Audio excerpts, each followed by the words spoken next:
यो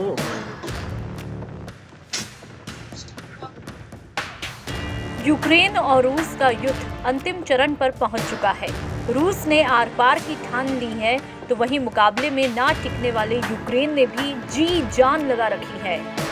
इस युद्ध में अगर सबसे ज्यादा नुकसान और परेशानी का सामना करना पड़ रहा है, तो वो यूक्रेन की आम जनता और वहां पढ़ने वाले छात्र जो अपना भविष्य तराशने गए थे। मगर अब आज का ही भरोसा नहीं दिख रहा।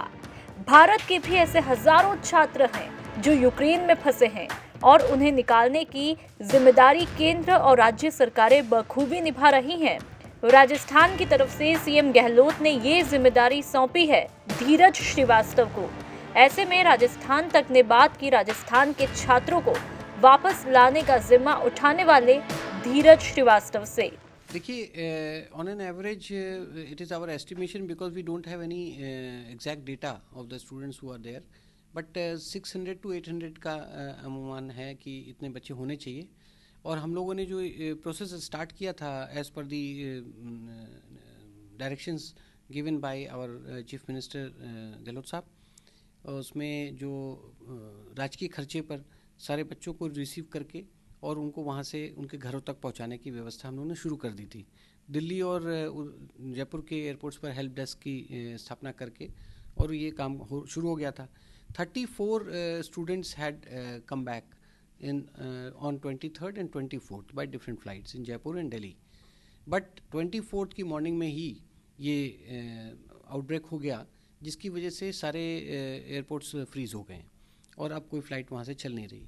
सो now we have focused our attention and energy कि उनका क्रॉस बॉर्डर मूवमेंट हो and as a safe passage is granted to these students by the both the respective factions. और उसमें इंडियन एम्बेसडर का रोल इम्पॉर्टेंट है, उन्होंने take up किया है, वो कुछ अरेंज कर रहे हैं। अगर हमको एकदम रिस्क फ्री एटमॉस्फेयर में सेफ पैसेज मिलता है तो पोलैंड और हंगरी और जितने भी आसपास के जो बॉर्डर्स हैं वहाँ पे इनको मूव करा देंगे। वहाँ कैंप्स ऑर्गेनाइज हो गए हैं और फिर वहाँ से इनको इवैक्यूएट करके वापस कंट्री ले आएंगे। तो अभी इवैक्यूएशन का लेटेस्ट क्या पोजीशन है? आप अभी बता रहे थे कि कुछ बस वगैरह का, वही कह रहा हूँ मैं कि अभी इस बारे में अभी वार्ता चल रही है, because our priority is zero risk. We cannot take even 1% of risk. वो अगल बगल मिसाइल चल रही है, बॉम्बिंग हो रही है, अभी बच्चे जहाँ हैं वहाँ सुरक्षित हैं।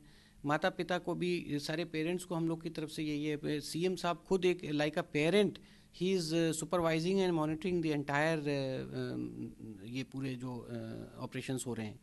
तो हमारा ये है कि जब तक सरकार और विदेश मंत्रालय, भारत सरकार और विदेश मंत्रालय इस तरीके का एक सुरक्षित उनका पैसेज हो जाए बसों में और फिर उनको उन कैंप्स में शिफ्ट करके फिर पोलैंड के माध्यम से हम लोग की फ़्लाइट्स आ सकती हैं।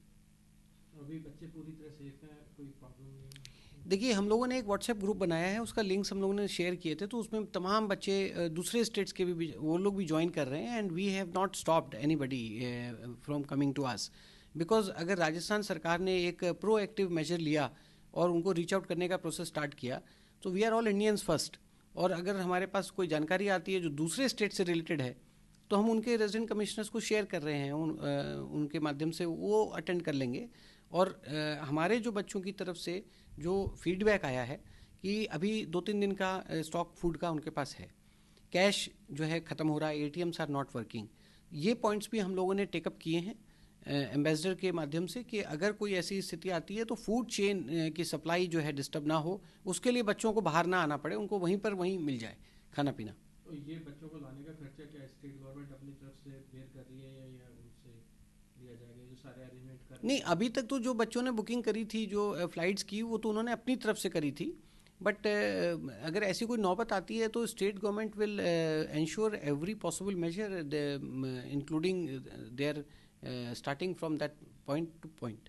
आपको क्या लगता है कि सर ये जो एडवाइजरी जारी की MEA ने इवैक्यूएशन के लिए, उसको लगता है आपको थोड़ा सा देर हो गया? क्योंकि नहीं, ऑफ कोर्स इसमें देखिए जल्दी कर दिए थे, निकालना शुरू कर दिया था पहले से, और हमारे जो है बहुत लेट हुई और जिस कारण से 2 या 3 फ्लाइट वहाँ से। There is no doubt that this entire matter is a result of wrong assessment.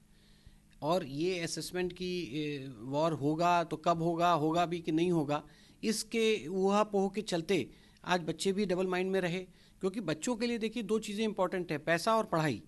एक तो इतना हाई रेट पे टिकट, तो वो एक डिटरेंट था।